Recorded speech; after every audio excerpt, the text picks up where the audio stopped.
Welcome to Chillin' 101. We hope this video helps. You start by verifying the toolchain and capturing an error trace.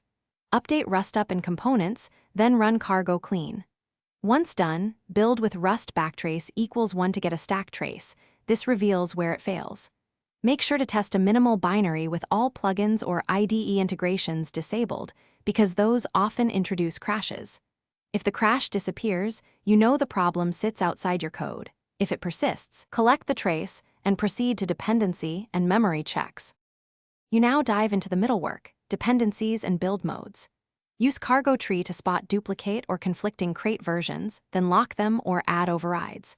Once done, build both debug and release. Behavior can differ due to optimizations. Make sure to run with sanitizers, address sanitizer or valgrind if you suspect memory safety or UB in unsafe blocks.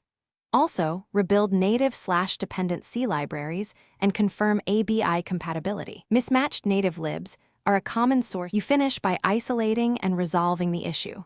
First, reduce your code to a minimal reproducible example and use git bisect to find the exact commit that introduced the crash. Once done, enable verbose logging, set resource limits or environment variables that affect loading, and test again. Make sure to try reverting recent changes as a quick check. If none of this helps, prepare a concise, reproducible report with the trace and steps to file with the crate or compiler team. This accelerates a real fix. Thanks for watching.